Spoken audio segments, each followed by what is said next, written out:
In the 1990s, Toys R Us was unstoppable. The world's largest toy store, it's worth over $11 billion. But less than 3 decades later, it was gone. 33,000 people lost their jobs. So how does a company go from owning childhood to collapsing completely? Let's find out. The story begins in 1948 with Charles Lazarus.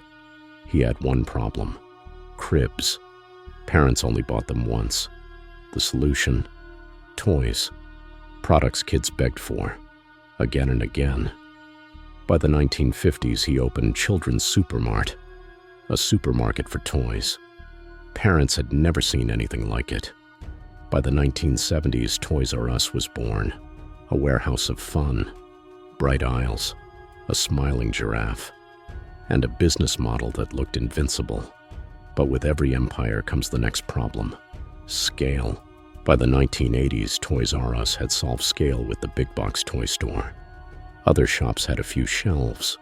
Toys R Us had everything: dolls, puzzles, action figures, video games. The problem parents had before was choice. Toys R Us solved it in one stop. The results? Over 1,500 stores worldwide. A quarter of all US toy sales. Billions in revenue. For kids, it wasn't just a store. It was Disneyland you could actually visit. It looked untouchable. But when you're this dominant, bigger predators always appear. First came Walmart and Target. Not toy specialists, but giants with supply chains that made toys cheaper.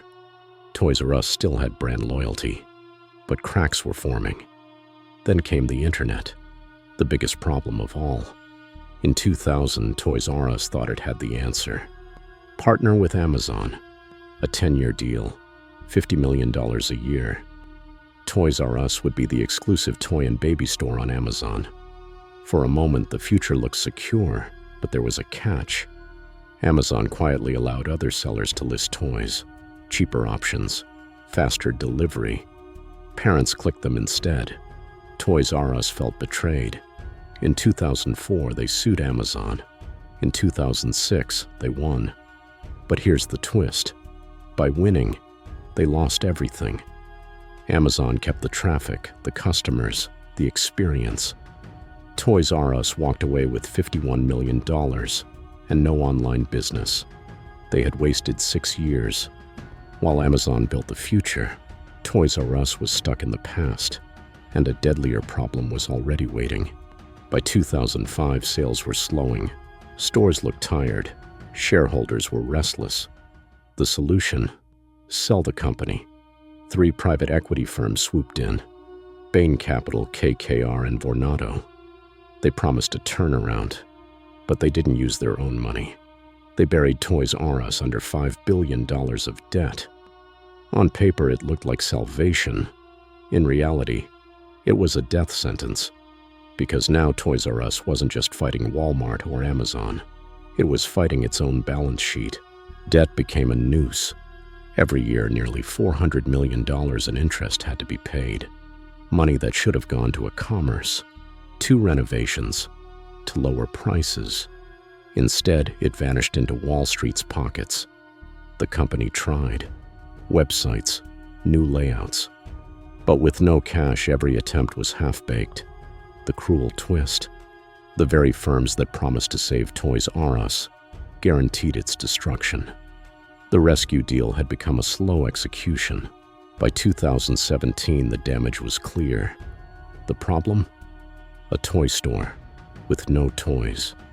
Suppliers, scared of not being paid, stopped shipping inventory. That Christmas, parents found half-empty aisles. The magic was gone. In 2018, Toys R Us filed for bankruptcy. 33,000 workers lost their jobs overnight. Suppliers lost millions. And the executives? They awarded themselves $16 million in bonuses. The giraffe mascot may have kept smiling, but Wall Street was the only one laughing. Was this the end? Not quite. The brand still had value. New owners tried pop-up shops, online relaunches, even a partnership with Macy's. Today, Toys R Us still exists, but it's a ghost of what it once was, a name that survives on nostalgia, but not dominance.